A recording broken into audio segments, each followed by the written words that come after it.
Assalamualaikum warahmatullahi wabarakatuh.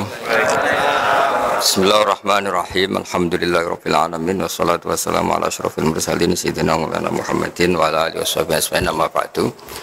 Yang sangat saya hormati Bapak Rektor UGM, juga Wakil Rektor Bu Aufa, semua ya, yang megang otoritas agama di UGM, Pak Munjid. Pasarnya insya Allah tambah hari tambah tidak gelap. Itu istilah beliau, bukan istilah saya. Saya akan cerita dua hal, yang satu terkait tauhid, yang kedua masalah hukum sosial. Tentu yang pertama itu masalah tauhid. Jadi saya cerita, ini hadis sahih, saya ulang lagi, ini hadis sahih. Ketika para malaikat merasa imannya lebih kuat karena melihat aras langsung, melihat surga langsung, melihat neraka langsung secara langsung, ternyata oleh Allah, kata Allah, sungguh mengagumkan imannya para manusia. Kenapa ya Rabbi, kenapa ya Allah? Karena tidak melihat aras langsung, tidak melihat surga neraka, tapi percaya. Itu kan luar biasa. Enggak tahu tapi percaya. Dalam hal iman Pak Rektor itu memang agak unik. Enggak ilmiah itu kadang lebih benar. Jadi enggak ilmiah itu kadang lebih benar dalam hal iman. Dulu Imam Syafi'i punya guru Imam Malik, itu diberi satu analogi. Kamu punya dua pesuruh atau pembantu, atau kalau dulu masih era perbudakan ya budak.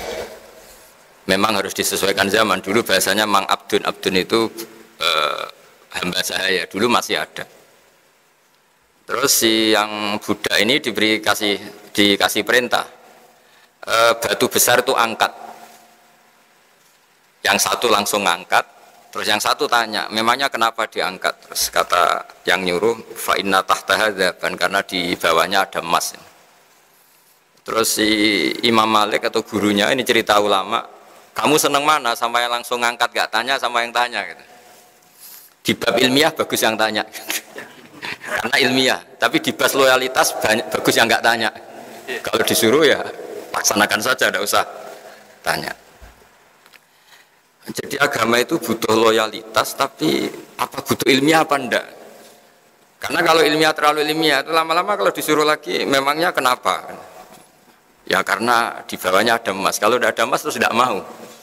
Pertanyaannya, ketika tidak mau dengan alasan rasional itu mengurangi loyalitas apa enggak? Tetap mengurangi loyalitas. Wong disuruh kok tidak mau, meskipun perintah ini tidak penting.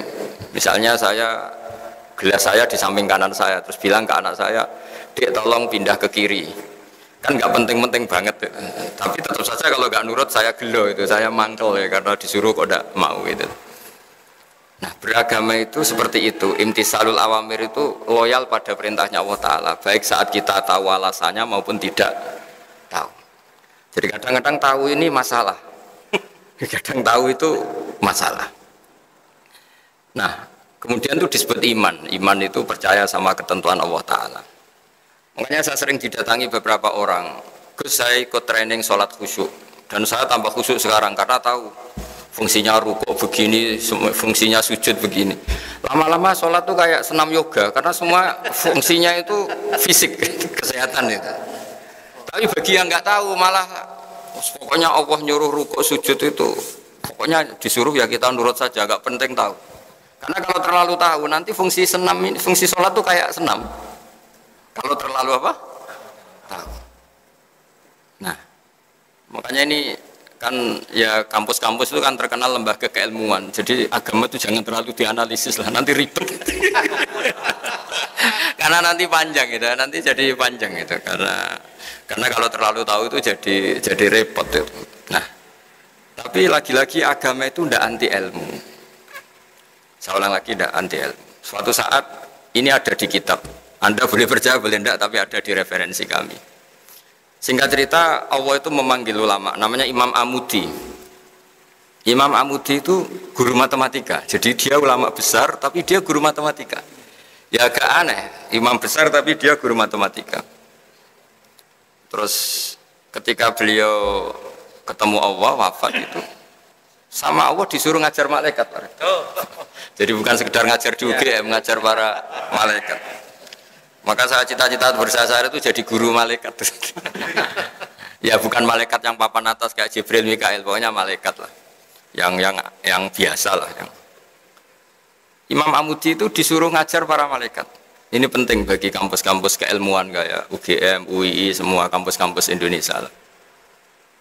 Malaikat sempat tersinggung, kenapa saya diajarin manusia tentang iman, wong kita tahu surga, tahu neraka, bahkan kita dekat aras, dekat alam langit lah, alam malakut. Terus Imam Amudi memberi penjelasan tuh ya pakai cara Indonesia mungkin ya pakai kapur, pakai bor, kalau di kampus mungkin pakai layar, pakai apa. Kenapa kamu punya iman sekuat imannya malaikat? Karena dia guru matematika bilang begini, angka 2 maupun angka 3 sampai miliatan sampai triliunan itu nisbatus naini wassalah sailama la nihayatalah, itu nisbatul far'i ilal asli.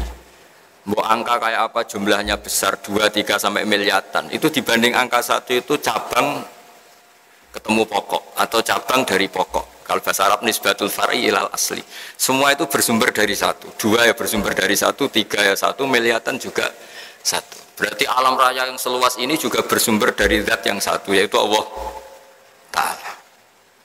Artinya terus malaikat bertak kagum, ternyata cara iman seperti ini juga enggak kalah mantapnya dengan yang melihat surga langsung, neraka langsung. Karena nisbatus naini wassalasa ila ma la nihayatalaha nisbatul far'i ilal asli. Semua angka berapapun jumlahnya, 2 sama 1 miliar itu sama-sama dibanding angka 1, semuanya itu asal usulnya tetap angka 1. Setelah itu Imam Amudi bikin gambar, mulai gambar yang rapi kayak gedung yang baik sampai gambar yang ruwet, sampai gambar yang enggak karu-karuan. Terus beliau, ini gambar ruwet, ya luas kan gambar ini, ya ruwet kan, ya ruwet, semuanya dari 1 titik. Mau gambar kayak apa, luwetnya kayak apa, memenuhi papan tulis tetap dari 1 titik. Ya, titik ini nuqtatul wujud, semua inti wujud yaitu Allah Ta'ala. Nah, iman dengan keilmuan itu bisa semantap itu meskipun kita tidak tahu. Itu kan seperti mungkin ya yang menekuni ilmu medis mungkin tahu indikasi penyakit ini pasti begini. Kalau yang ahli Pertamina atau yang ahli geologi mungkin tahu kalau bumi seperti ini pasti kandung minyak, kalau bumi yang gempa pasti ada patahan. Indikator-indikator gitu bagi ahlinya kan melahirkan satu keyakinan meskipun belum dilihat. Sama, meskipun kita tidak melihat Allah langsung, tapi mesti kita yakin, seyakin-yakinnya bahwa alam raya seluas ini semuanya itu nisbatul far'i ilal asli, semua itu cabang dari pokok. Artinya asal usulnya diciptakan oleh dasar satu al aslu, yaitu Allah. Nah, kenapa kita menolak faham ateisme? Ateisme itu misalnya yang berkeyakinan tiada Tuhan atau tiada kausa prima atau tiada penyebab. Karena bumi ini kadung wujud, di mana-mana wujud itu penyebabnya harus lebih wujud, harus punya eksistensi. Masa kemudian kita bilang bumi yang wujud, yang ada, yang punya eksistensi, kemudian kita bilang penyebabnya itu tidak ada. Masa sesuatu yang tidak ada kemudian menyebabkan yang ada. Nah, di sini terus kita diajari Allah itu wajibil wujud, Allah itu eksistensinya harus ada. Karena alam raya ini kadung ada, di mana-mana kalau kadung ada ya penyebabnya harus ada. Nah, karena ini penyebab disebut kausa prima atau wujud yang super. Kalau dalam bahasa agama disebut wajibil wujud. Nah, hal-hal seperti ini yang menjadikan ilmu itu penting. Nah, ilmu yang nggak penting itu ilmu yang perspektif kita, itu yang mulai kacau. Nah, ini ilmu yang mulai kacau. Termasuk ilmu kita yang di zaman akhir mulai kacau kayak tadi. Karena kita punya perspektif, kalau ngangkat batu atau bongkar batu ya harus ada untungnya dong, ada emasnya atau ada minyaknya. Masa nggak ada apa-apa disuruh bongkar? Itu ilmu yang tidak mengikat. Kalau ilmu tadi kan mengikat karena itu melahirkan tauhid. Kalau ilmu ini kan enggak. Kita punya nafsu, punya selera, punya hitung-hitungan materi. Kalau kerja ya dapat sesuatu. Kalau ngangkat batu ya harus dapat emas atau minyak. Sementara ternyata bos kita hanya ngukur loyalitas kita, nurut enggak gitu. Nah, padahal andaikan kita nurut, meskipun itu batu kita angkat gak ada apa-apanya, sudah dapat kredit poin karena kita loyal. Nah, di sini agama mulai gak boleh dipertanyakan. Gak boleh agama itu dipertanyakan. Kenapa zuhur itu 4 rakaat, yang subuh 2 rakaat. Lama-lama tanya, kenapa rukuk yang fungsi medisnya begini, fungsi olahraganya gini kok lebih lama, lebih kok repot nanti. Makanya saya ini ikut goblok Pak Rektor, karena ada tamu yang provokasi saya. jenengan harus setuju ini Gus, biar kelihatan perintah Allah itu ada hikmahnya. Hikmahnya sujud, peregangan, apa pokoknya fisik semua. Tapi kalau saya setuju itu nanti sholat kayak senam yoga. Akhirnya saya yang mau guya-guyu tok gak jelas. Karena ini ilmu sosial, jadi boleh setuju boleh enggak karena tadi. Nah, orang yang tadi disebut Pak Munjid tadi, yang dari pasar gelap tadi, itu mikir agama nggak mau jelimet. Padahal ada ilmu yang permanen, yaitu yang mengarah ke tauhid. Ada ilmu yang nggak perlu permanen, yaitu ilmu sosial. Ketika kita tanya, kenapa harus kita bongkar, apa ada emasnya apa enggak? Sebenarnya mental kita ini sudah materialistik. Kita mendikte bos kita untuk ikut perspektif kita, itu sudah keangkuhan dalam bahasa Allah. Itu yang dilakukan iblis. Iblis itu ketika disuruh sujud pada Nabi Adam, dia pakai perspektifnya. Loh, saya ini lebih keren, saya ini lebih tua. Materi saya lebih keren dibanding materinya Adam. Kenapa disuruh sujud? Nah, ini yang menjadi keangkuhan. Dia mendikte Allah untuk ikut perspektif dia. Padahal Allah maunya itu ya sudah nurut saja yang merintahkan saya. Nah, saya mohon teman-teman di UGM juga semuanya, kalau beragama itu jangan pakai perspektif kita. Kalau pakai perspektif kita ya repot. Nanti pakai teori untuk rugi. Nah, nanti lama-lama ibadah yang perspektif cara Arab Saudi mungkin haji karena mendatangkan devisa misalnya. Kalau perspektif menurut kiai mungkin orang sowan gitu karena melahirkan itu kan ya ribet kalau semuanya pakai perspektif itu. Nah, bagi orang yang kuper mungkin ibadah terbaik itu bersemedi karena dia sudah senang kumpul orang.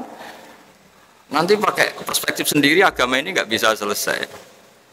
Nah, makanya kemudian lahirlah tokoh-tokoh sosial diantaranya Imam Ghazali, Imam Syafi'i itu dia menekuni ilmu sosial. Nah, karena agama ini berkesimpulan akhir subhanaka ma khalaqta hadza batila subhanak rabbana ma khalaqta hadza batilan subhanak. Ya Allah, semua yang kau ciptakan ini tidak ada yang sia-sia. Kemudian Imam Syafi'i merajut satu ilmu disebut ilmu sosial yang positif atau yang optimis. Saya berkali-kali cerita kalau Imam Syafi'i diceritain orang tadi yang ketemu engkau cium tangan hormat itu kalau di luar ngerasani jenengan, ngata-ngatain jenengan, Imam Syafi'i tertawa tak senang. Berarti saya hebat. Hebat gimana orang itu munafik di depan Anda hormat, di luar enggak? Berarti saya wibawa, di depan saya agak berani. Jadi dia anggap enteng saja apa?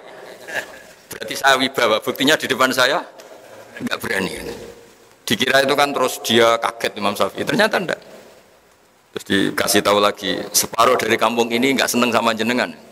Baguslah, berarti separuh kampung ini nggak mungkin utang saya, karena nggak seneng itu mesti tidak utang kan. Kalau seneng malah pinjam mobil, utang ribet. Nah, semenjak itu terus agama menjadi indah, ya. Asik. Ya. Makanya saya berkali-kali kalau ada baru nganten anyar itu, kalau nasihat saya, kamu kalau istri kamu marah ya bagus. Barokahnya marah nggak seneng tuh nggak minta ke mall, kalau harmonis malah minta ke mall mahal kata saya. Jadi kalau harmonis ya nikmatnya harmonis, bisa jalan-jalan ke mall, ke cari bakso. Kalau baru neng-nengan ya bagus, ya nggak berbiaya kan. Sudah pokoknya yang gampang-gampang saja kata saya. Jadi ulama itu punya seni untuk ngelola sosial itu. Saya itu zaman belum kenal UGM ya seneng, kenal ya seneng. Barokahnya nggak kenal ya nggak diganggu seperti ini. Mungkin barokahnya kenal kalau saya politikus punya akses. Tapi kebetulan saya kan tidak politikus itu, jadi ya, saya tidak tahu fungsi kenal Pak Munjid untuk apa, tidak tahu. Tapi kalau saya politikus mungkin ini keren, bisa jadi jejaring politik. Tapi kan saya tidak politikus itu. Tapi yang jelas nanti masuk surga itu rame-rame. Saya butuh teman banyak. Kalau di surga sepi juga agak enak lah jadi teman. Nah, ilmu sosial ini juga yang nanti saya baca di antara tulisan saya supaya tahu, kita semua tahu kalau ilmu sosial itu pakemnya enggak jelas itu karena memang ukurannya beda-beda. Ya bisa dilihat di halaman 24 ya. Di halaman 24. Saya baca terjemahnya saja ya. Mungkin jenengan lebih kulino bahasa Inggris, ini kalau ada bahasa Arab jadi dianggap jimat. Saya baca terjemahnya saja yang baris paling bawah 24 itu. Nabi Yahya suka berkawan dengan orang-orang baik, tentu itu baik. Sedangkan Nabi Isa memposisikan diri sebagai dokter yang mengobati orang sakit. Tentu ini juga baik asal dilakukan orang yang benar dan dengan cara yang benar. Jadi singkat cerita, itu Nabi Isa itu kalau jalan-jalan di satu komunitas atau satu masyarakat atau satu daerah, itu mesti dia nginep atau nyari orang terburuk di sini siapa itu. Orang yang paling dibenci banyak orang itu siapa gitu. Kalau Nabi Yahya enggak tanya orang paling baik di sini siapa. Yang Nabi Yahya bermalam di tempat orang baik, yang Nabi Isa suka berkawan yang kurang-kurang baik gitu. Singkatnya dua Nabi ini kan sezaman, Nabi Yahya dan Isa. Terus akhirnya ditanya sama Nabi Yahya, kenapa kamu suka berkawan orang-orang enggak baik? Terus ana tabibun, saya ini nabi, jadi seperti dokter, di mana-mana dokter yang ngobati yang sakit. Artinya kalau nabi kiai itu kan dokter peradaban, dokter sosial, dokter moral. Jadi itu kan ukurannya enggak jelas. Kalau kita bertawan orang baik, potensinya itu coro Jawa tahsilul hasil nguyai segoro. Wong wis sehat kok didatangin dokter untuk apa? Wong sudah baik kok didatangkan kiai untuk apa? Corong Jawa itu nguyai segoro. Tapi berkawan orang jelek, ya potensinya memang mengobati, tapi ya potensi katut.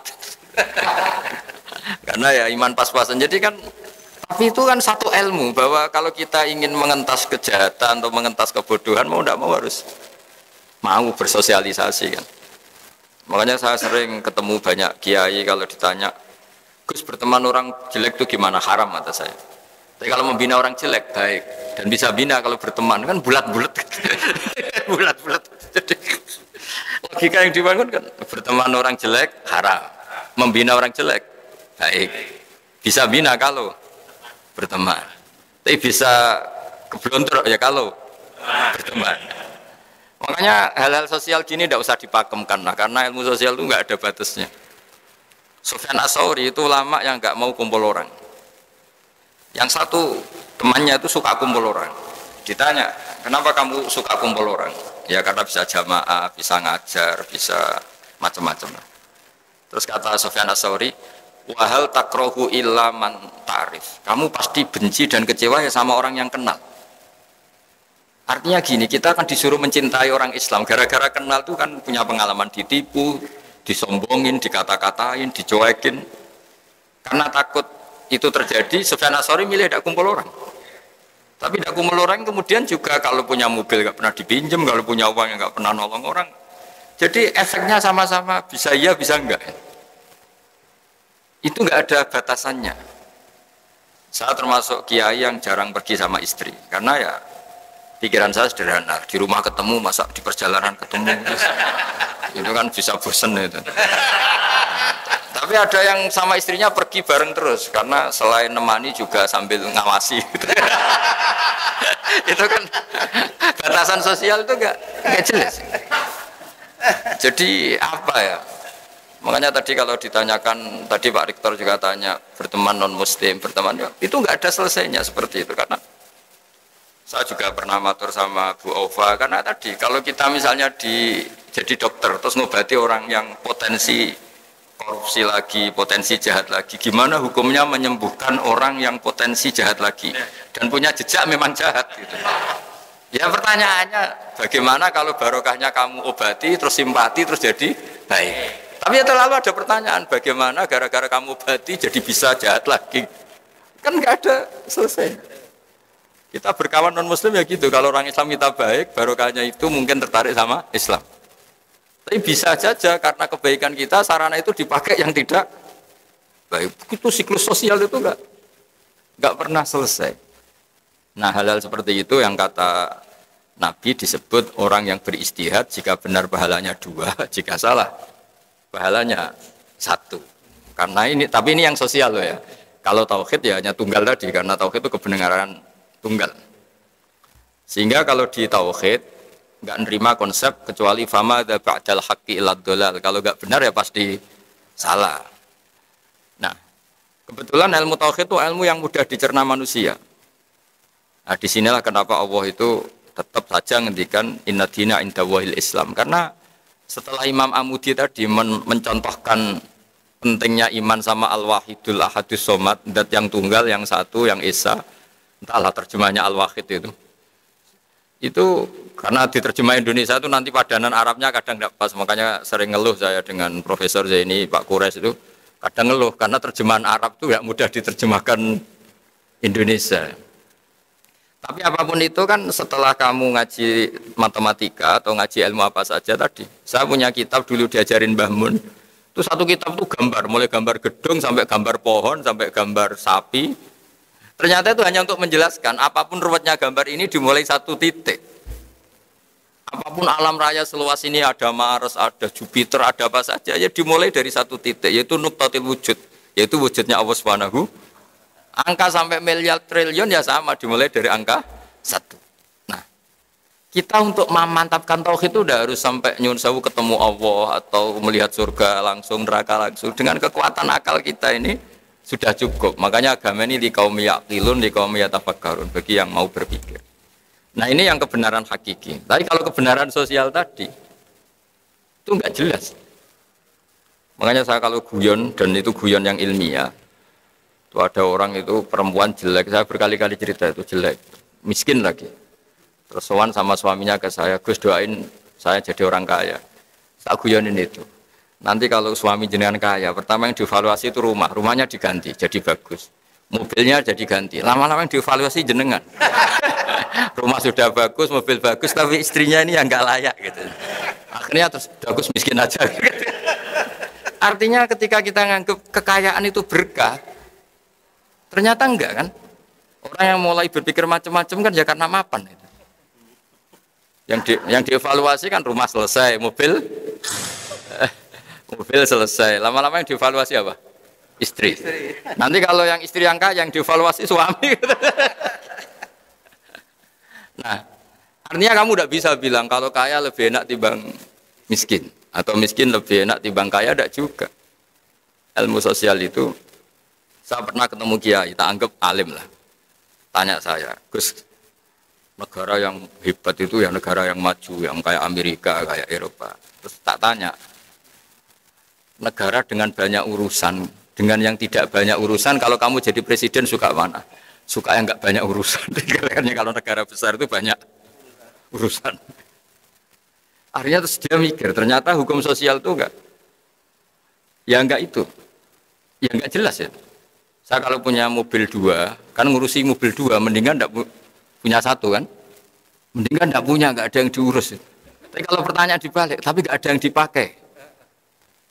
Tapi kalau punya mobil banyak, hebat mana manusia yang diperbudak mobil sama yang enggak, bagus yang enggak. Caranya gimana? Ya enggak punya mobil. Tapi kalau dibalik tanyanya, hebat mana manusia yang punya sarana sama enggak, bagus yang punya sarana. Jadi ilmu sosial itu boleh dibolak balik. Nah di sini terus tak teruskan lagi, mungkin ada beda halaman tentang menghadapi orang-orang yang salah, orang-orang yang salah. Ini ada di hadis sahih, diriwayatkan bahkan di halaman 26 ya, halaman 26. Ini juga masih seputar teori ilmu sosial. Ini hadis diriwayatkan oleh Imam Bukhari, Imam Muslim, Nasai. Terjemahnya di halaman 27. Ada seorang alim soleh berderma kepada zania, semacam orang nakal ya. Tentu jadi gunjingan yang tidak sedap. Hari berikutnya berderma lagi kepada pencuri, tentu memantik gunjingan lagi. Berikutnya berderma lagi kepada orang kaya, tentu ini pun dikritik banyak orang. Orang alim tadi tetap memuji Allah dan menyerahkan urusannya kepadanya. Namun secara ilmiah, si alim ini memberi argumentasi bahwa sedekahnya kepada zania agar tidak melakukan zina lagi, kepada pencuri agar tidak mencuri lagi, kepada yang kaya agar mau niru kebaikan sedekah. Jadi misalnya gini, orang sampai menjual diri kan karena nyari uang. Terus si orang alim tadi, udah kamu tak kasih uang tapi tidak usah melakukan itu.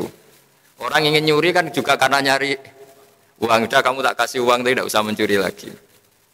Artinya gini, hukum sosial itu gimana itu kan, masa misalnya kalau sampean ustadz masih amati terus ngasih orang gitu kan dianggap order kan ya resiko kan. Tapi barokahnya ngasih mungkin terus orang itu simpati sama ustadz ingin tobat. Itu kan nggak pernah ada ukurannya.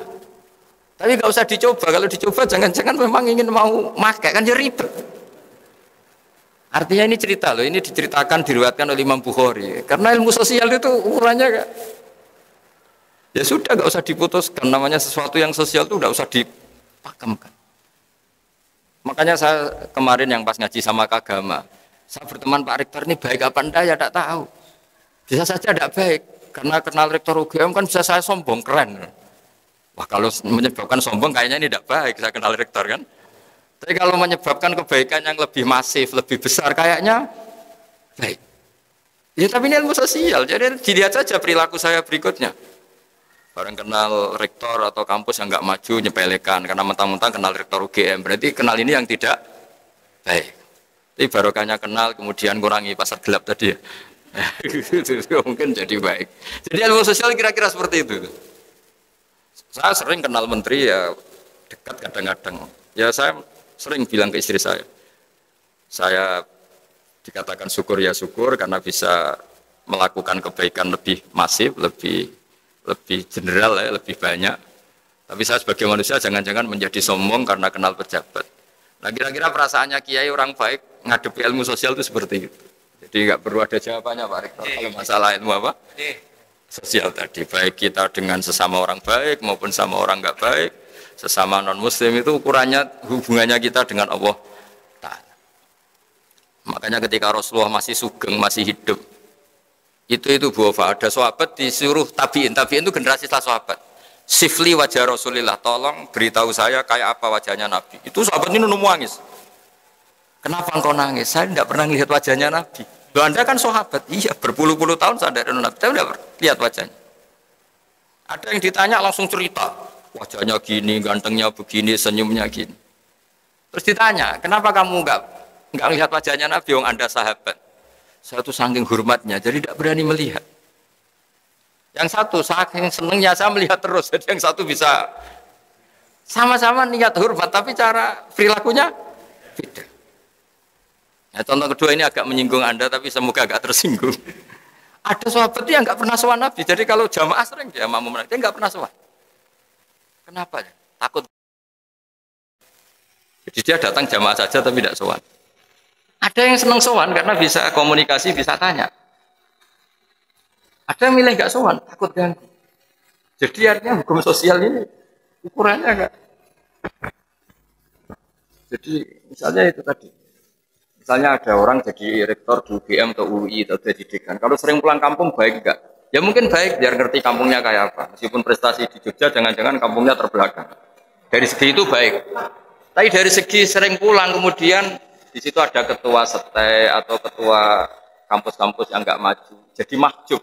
Gara-gara ini sering pulang, aktor-aktor di situ ini tenggelam. Baik enggak sering pulang lah kira-kira gitu. Karena kalau sering pulang, lakon-lakon di situ bintangnya jadi tenggelam. Sampai-sampai kamu situ mau nunggu apa saja keputusannya, nunggu Pak Rektor pulang, Pak Dekan pulang, profesornya. Ini kan penggoblokan massal ini karena urusan gitu aja kok nunggu. Tapi kalau nggak pernah pulang juga orang komplain. Wah mentang-mentang jadi orang besar lupa kampung. Itu kan nggak ada. Nah di sini kenapa semua nabi itu diajarkan dan disuruh mengajarkan tauhid. Semuanya tunggal mulai Nabi Adam sampai Rasulullah SAW. Tapi syariat sosialnya beda. Ya kira-kira logikanya gitu. Karena nggak ada batasan. Gaya sosialnya kan beda. Ya saya sering menyontohkan mungkin ibu-ibu ini agak tersinggung. Kalau dibalik Nabi Sulaiman itu istrinya banyak. Nabi Dawud ya banyak. Nabi Ibrahim hanya 2. Nabi Musa yang terkenal 1. Kalau dibalik perempuan itu kaum lemah. Nolong orang 1 baik, kalau 2 ya mestinya lebih baik, kalau 4 ya lebih baik, kalau pakai teori itu. Jadi kalau teorinya dibalik, 1 orang saja terlantar, apalagi 2. Kamu milih mana? Kalau bapak-bapak milih yang pertama. Nolong 1 orang baik, kalau 2 lebih baik, kalau 3 provokator. Tapi kalau dibalik, 1 orang saja terlantar, apalagi 2, berarti 1 orang saja sudah buruk, apalagi 2, apalagi. Nah seperti ini nggak usah diputuskan karena ini seperti ini. Kita misalnya tidak pede bisa didik anak, ya sudah jangan banyak-banyak, anak 2 saja belingnya minta. Tapi kalau kita pede didik bisa anak baik, kita memperbanyak jumlah orang baik ketika anak kita baik. Seperti ini nggak usah dipakemkan. Jadi saya punya sekian contoh orang-orang dulu ngadepi orang-orang yang nyuwun sewu nakal itu ya beda-beda. Ada yang milih menjauhi orang nakal supaya enggak dicap, distigmasi bagian dari orang. Ada yang kerso nemanin sebagai proses dakwah, proses mendidik. Ya seperti itu, nggak usah gaya-gayaan niru atau tidak niru, ya sudah lah, itu ilmu sosial. Pertanggung jawabannya dengan sana Allah Subhanahu wa Ta'ala. Tadi ada sahabat yang saking hormatnya Nabi nggak berani melihat. Ada yang saking cintanya bisa melihat detail sampai bisa mensifati alisnya kayak apa, pipinya kayak apa. Nah, saya mohon supaya perdebatan tentang cara apa ya, sosialisasi agama atau kebaikan atau moral tidak usah diperdebatkan karena ini tidak menyangkut akidah, tidak menyangkut apa. Tahu. Ya kayak kita lah saja pakaian hem begini bagus enggak gitu. Ya bagi orang Indonesia mungkin ada orang yang ulama itu namanya Abdul Hasan Asadili itu ulama besar yang kalau mungkin kalau sekarang tuh naiknya Alphard, pakai pakaian paling mahal. Kemana-mana pakai pakaian paling mahal. Pakai mobil paling mahal. Padahal ulama besar. Ke kampung-kampung, desa-desa, ketemu ulama yang pakaiannya sederhana, agak kumuh. Gejolak-gejolak kan. Kamu itu lama kok tidak sederhana, mau pakai baju sederhana, baju sederhana. Kamu itu lama kok sederhana, ngawur sekali. Barokahnya saya meliti gini, mewah gini. Umatku ora kepikirannya ngoni. Umatku ora kepikirannya ngoni. Kok gayane tawaduk ngene, malah wong kepikirannya ngoni. Akhirnya terus ya juga itu maksudnya ini. Ya kayak Pak Mujid misalnya melas gini kan orang wah. Itu kan. Tapi terus si yang ulama sederhana juga komplain. Kalau ulama kayak kamu semua itu orang miskin ya, ngenes itu. Nah ini cerita sosial, gak ada jawabannya kan apa? Imam Syafi'i dulu, ini cerita terakhir saya. Imam Syafi'i dulu itu pengagum orang miskin. Dia punya guru selalu orang miskin. Setelah datang ke Imam Malik, dia itu guru yang mewah, cara hidup mewah. Mulai komplain ya ini, ya kok mewahnya. Setelah itu Imam Malik setelah ilmunya dianggap cukup mengasihi Imam Syafi'i, sudah kamu datang ke Irak, ke Muhammad bin Hasan Asy-Syaibani. Setelah datang ke sana itu emas kiloan nantaan itu Pak Rektor itu di meja. Kalau ngitung uang di meja, uang ratusan juta atau ngitungnya di meja tamu. Ada tamu ya dibiarin, tetap di meja. Jadi satu peti dipindah ke peti yang lain. Ya, tapi maaf, saya sama Imam Malik ada cocok malah ketemu orang ini. Aku ngeri lagi. Karena ini orang alim ya dia tahu. Apa? Kamu heran sama orang alim kaya? Iya. Sama orang soleh kaya? Iya. Ya sudah, kalau orang soleh gak boleh kaya ini tak kasihkan pencuri, tak kasihkan orang nakal, biar dipakai dugem, dipakai maksiat. Jangan jenengan saja yang punya, biar dipakai yang positif. Berarti boleh orang alim kaya pun boleh. Semenjak itu Imam Syafi'i mindsetnya berubah. Ternyata kalau orang baik yang kaya kan manfaatnya kan baik. Tapi kalau yang kaya orang nakal kan bahaya kan. Negara ini juga kata Pak Rektor tadi, kalau moral bangsa ini tidak baik kan semua sarana negara bisa dipakai untuk tidak baik. Jadi kalau pejabatnya baik kan sarana ini untuk kebaikan. Semenjak itu Imam Syafi'i mulai berpikir. Sampai beliau saking overnya tuh bilang orang soleh wajib kaya sampai bilang.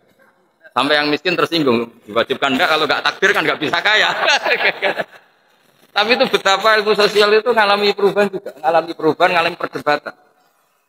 Nah, jadi kalau ada kiai yang di Indonesia kan banyak. Kiai yang pakai alfa, kelihatan kaya. Itu ada ilmunya. Dan umatnya ada kepikiran nyangon. Yang ribet sudah kelihatan kaya masih butuh disangon. Itu ribet gitu. Tapi ini kan sosial ya. Jadi nggak ada batasannya. Jadi yang terkenal ya Abdul Hasan Asadili yang di Indonesia disebut oleh Bapak Syadili. Itu terkenal sekali penampilannya itu. Akhirnya terus dua ulama ini bejol-bejolkan. Kamu berpenampilan sederhana, tapi bikin umat kamu merasa harus nyaman yang bagus di tawaduk, tapi tidak bagus di mari umat mikir gue. Kamu yang kelihatan kaya, ini bagus di umat gak kepikiran nyangoni, tapi umat ngenes berkorok dia juga ngono. Nah setelah itu ya selesai. Artinya selesai itu ya dianggap ilmu sosial yang monggo saja lah ini ranah sosial, kamu boleh apa saja yang penting bertanggung jawab dengan kesannya Allah Subhanahu. Jadi saya sendiri sebagai kiai juga pernah kepikiran kalau ngaji itu serius. Tapi bapak itu pernah bilang gini, Kak, coba nak jadi kiai nak ngaji guyon aja. Kenapa Pak? Umat terus kakean utang, terus sumpek. Wes sumpek bareng ngaji mbok sumpekno meneh. Kata bapak saya gitu. Jadi ya sudah gitu. Itu kan urusan manhaj. Ya kiai yang kalau ngaji itu serius. Mungkin takut ilmu agama itu jadi dulu. Nah, ini monggo lah. Ini kan apa ranah sosial. Semuanya nggak ada batasannya. Nah, itu sirinya, rahasianya kenapa dari sekian nabi mulai Nabi Adam sampai Rasulullah itu beda-beda manhaj sosialnya. Tapi kalau tauhid itu tunggal karena ilmu tauhid itu kayak eksak, kayak ilmu pasti. Jadi angka 2, 1 triliun, 1 miliar itu sama. Semuanya cabang dari angka. Gambar yang ruwet maupun tidak ruwet tetap dari satu titik. Makanya satu keniscayaan berkeyakinan Allahu ahad Allahu. Itu enggak tauhid namanya. Tapi kalau sosial pendekatan tadi. Jadi istri yang dimanja itu bagus gak ya bagus supaya loyal sama suami. Kalau kelamaan dimanja itu akhirnya kebutuhannya materi. Lama-lama materi Anda tidak cukup. Tapi kalau milih dijak tirakat, ya bisa aja minggat karena jak melarat terus. Itu kan nggak jelas.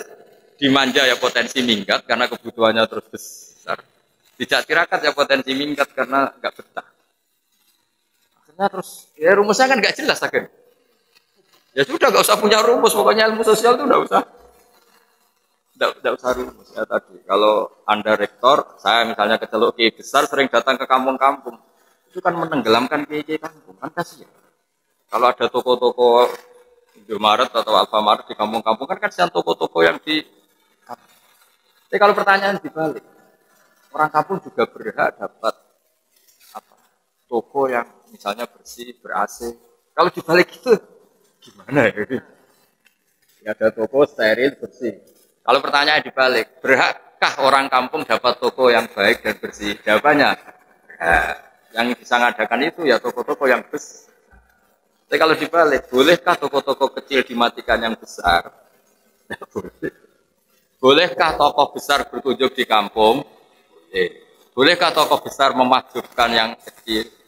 Enggak boleh. Jadi jangan sering pulang kampung. Nanti kasihan apa? Ya, terus kalau matur nuwun rawuh jenengan tadi jelas niki guyon tapi serius atau serius tapi guyon. Tapi bahwa ngaji itu harus sering mendengar. Ya, harus sering mendengar. Saya berkali-kali cerita Nabi Ibrahim itu Khalilur Rahman, kekasihnya Allah. Suatu saat mau dibunuh, dimatikan, waktunya sudah habis. Israel datang. Ya Ibrahim, Khalilur Rahman, kau kekasihnya Allah, hari ini harus meninggal. Karena malaikat itu lugu dibantah sama Nabi Ibrahim. Wal ra'aita khalilan yumitu khalilah. Masa ada kekasih membunuh yang dikasih? Saya ini kekasih Allah. Ada pacar membunuh yang dipacarin pas masih cinta. Ya enggak ada kata. Pasti kamu keliru, salah perintah. Akhirnya Israel lamatur, ya Allah, logika yang dibangun Ibrahim, masa kekasih bunuh yang di. Logika itu masuk akal. Israel yang malaikat saja nerima. Padahal biasanya malaikat kan nggak mau nerima logika. Karena terlalu masuk akal. Setelah ketemu Allah ya namanya Allah kan pinter banget. Rasulullah pinter banget. Bilang begini ke Ibrahim. Wahal ra'aita khalilan yakrahu ayal khalila. Ada kekasih yang nggak siap ketemu yang dikasih. Ya apa ada kekasih yang nggak siap ketemu yang dikasih? Hanya kalau meninggal kan ketemu Allah. Ya juga kan. Ya, kembali lagi.